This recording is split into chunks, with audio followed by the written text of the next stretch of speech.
दर्शक बंधु अंगनवाड़ी कर्मी मान आसीगला आहरी गोटे बड़ खुशी खबर। सरकार देले एही खुशी खबर अंगनवाड़ी कर्मी मानकर दरमा बढ़िबा सहित मिलवाकू जाउची सेमानकु एही सुविधा एबे एबे आसिला खुशी खबर। तेबे कौन रही संपूर्ण अपडेट जानिया पई वीडियोटी को शेष पर्यंत जेमिति हेले भी देखंतु। दर्शक बंधु अंगनवाड़ी कर्मी मानक पई आसी गोटे खुशी खबर।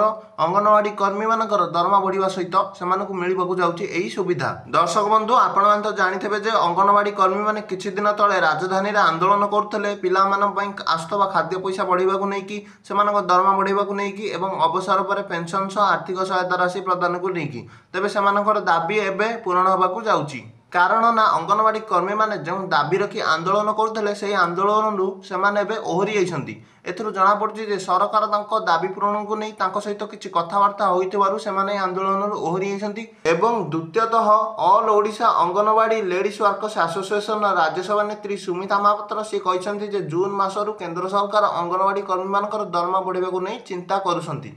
तेबे सी एक बड़ पोस्ट अछंती तेणु सी गणमाध्यम को एक मिछ कथा कहिबे नहीं। सुमित्रा महापात्र सूचना मिलुछि जून मास अंगनवाड़ी कर्मी मानकर दरमा बढ़िबाकू जाउछि एवं अंगनवाड़ी कर्मी माने स्ट्राइक ओहरी जाइछंती। तेणु ए समस्त सूचना को जब देखा ताले खूब शीघ्र अंगनवाड़ी कर्मी मानकर दरमा बढ़िबाकू जाउछि। तबे यह थिला आज अपडेट। वीडियोटी भल लागिले वीडियोटी को लाइक चैनल को सब्सक्राइब कर दियंतु।